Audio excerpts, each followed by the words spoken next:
Apa itu investasi?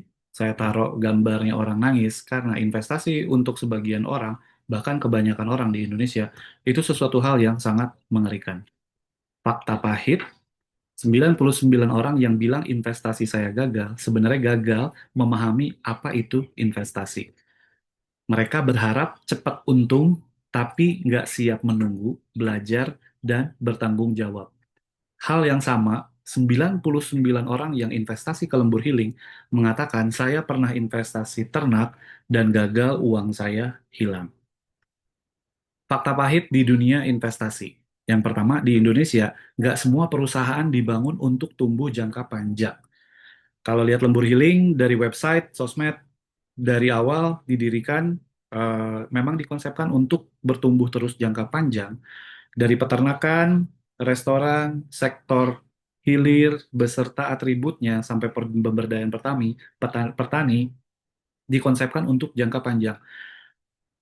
Apa yang dimaksud dengan bisnis jangka panjang atau jangka pendek? Jangka pendek ya mungkin buka sosmed udah bisa lihat talk, selebgram atau influencer buka bisnis yang memang diperuntukkan jangka pendek. Viral misalkan tiba-tiba bikin coklat Dubai, sekarang pada kemana? Atau bahkan zaman dulu es kepal Milo pada kemana?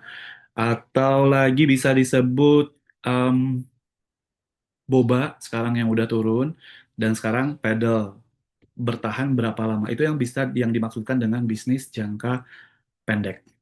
Oke, sebagian bisnis di Indonesia nggak transparan, sebagian nggak siap diaudit dan tidak punya sistem tata kelola.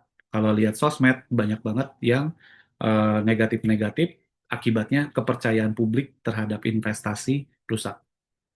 Apa itu investasi? Investasi itu adalah menempatkan uang pada satu usaha agar nilainya bertambah di masa depan. Uang tidak disimpan diam, tapi dipakai untuk kegiatan produktif. Contohnya, skala kecil teman-teman ada yang buka warung, modalin buka warung, dimodalin sama teman, ada penjualan, beli ternak, berkembang, dijual, atau bangun kontrakan, ada sewa. Ini skala konvensional. Uang dialirkan untuk menjadi usaha dan mempunyai nilai. Kenapa orang berinvestasi? Yang pertama, orang berinvestasi karena harga barang naik terus. Ngandelin gaji aja nggak ada batasnya. Perlu aset buat masa depan. Apa yang terjadi kalau uang cuma disimpan? Yang pertama, nilainya pasti tergerus inflasi. 10 tahun lalu, harga Indomie dengan sekarang itu, saya nggak bilang emas, Indomie lah. Yang paling gampang, itu bisa 1:2. Tujuan investasi menjaga nilai uang, menambah sumber penghasilan, memiliki aset produktif, dan persiapan jangka panjang. Uang bekerja diinvestasikan di usaha yang produktif, maka nilainya akan bertumbuh. Sementara kalau uang diam di dalam tabungan, nilainya akan tergerus. Contoh investasi yang sudah biasa di Indonesia. Investasi bukan hal yang baru, yang sering dilakukan masyarakat adalah yang pertama tanah, rumah, emas, ternak, kebun, usaha keluarga. Semua itu disebut investasi karena diharapkan nilainya naik atau menghasilkan uang. Pertanyaannya, apakah cukup untuk membiayai masa depan? Nilainya terus bertumbuh, tapi pertanyaannya adalah, apakah nilai yang diharapkan mencukupi untuk, contohnya saya mau ketika pensiun umur 70 punya uang setiap bulan. Apakah instrumen ini cukup? Bentuk investasi di dalam usaha. Ini jawabannya sebenarnya, yang di Indonesia masih belum familiar. Investasi usaha artinya uang dipakai untuk menjalankan bisnis, ada kegiatan produksi dan penjualan, ada potensi untung dan resiko. Contohnya, warung, pabrik kecil, peternakan, dan restoran. Apa itu saham? Saham adalah bukti kepemilikan sebuah perusahaan. Jika Anda memiliki saham, Anda ikut memiliki usaha. Nilai saham naik jika usaha berkembang.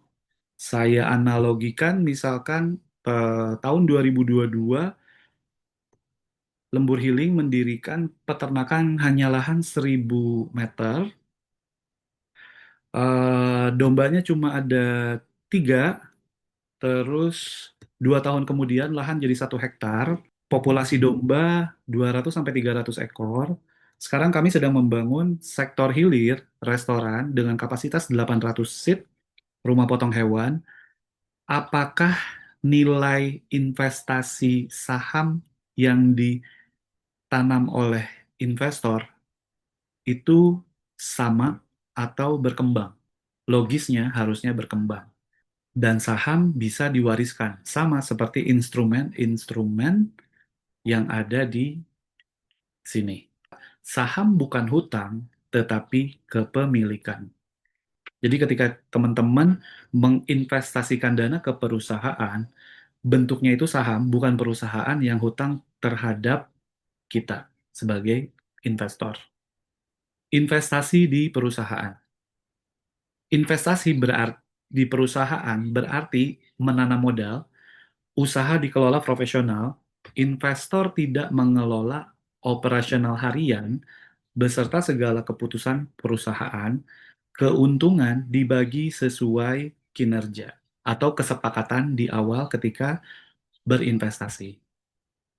Mirip patungan usaha, tapi dikelola oleh sistem yang rapi. Beda investasi dengan menabung. Nilai tetap resiko rendah, kapan aja bisa ditarik, tidak produktif untuk jangka pendek, cocok. Dan menabung disarankan hanya untuk sebagai dana darurat. Ketika amit-amit kehilangan pekerjaan, tiba-tiba sakit parah, kecelakaan, jadi sekitar 1-2 tahun ke depan punya dana cadangan. Investasi, nilai bisa bertambah, ada resikonya, sama mau investasi, usaha sendiri tetap ada resikonya. Bedanya, usaha sendiri kita tahu resikonya, investasi di perusahaan, resikonya adalah pengelola perusahaannya yang harus dilihat. Produktif, cocoknya untuk jangka panjang. Oke. Hasil investasi itu apa sih? Atau untungnya buat gue apa kalau investasi di perusahaan? Yang pertama, kenaikan nilai usaha. Jadi kalau misalkan teman-teman mungkin bisa buka sosmed, ini data banyak sebenarnya. Saya nggak munculkan di sini. Beberapa orang dulu investasi di Microsoft, Bill Gates, atau Apple ketika mereka masih di garasi. Nominalnya nggak banyak, pada saat itu mungkin nilainya cuma 10 juta, tapi puluhan tahun kemudian nilainya bisa berkembang menjadi ratusan bahkan ribuan kali lipat. Tapi mohon dicatat, itu berbentuk saham dan tidak pernah dijual, tidak pernah diambil selama puluhan tahun. Itu sebagai contoh kasus. Lalu poin kedua adalah pembagian laba dividen. Sesuai dengan perundangan dan hukum di Indonesia, ketika memiliki saham, itu setiap tahun akan ada RUPS, Rapat Umum Pemegang Saham. Kalau misalkan ada dividen, maka semua akan diputuskan di situ. Kesempatan jual kepemilikan. Nah, saham ini bisa dijual ketika perusahaan IPO.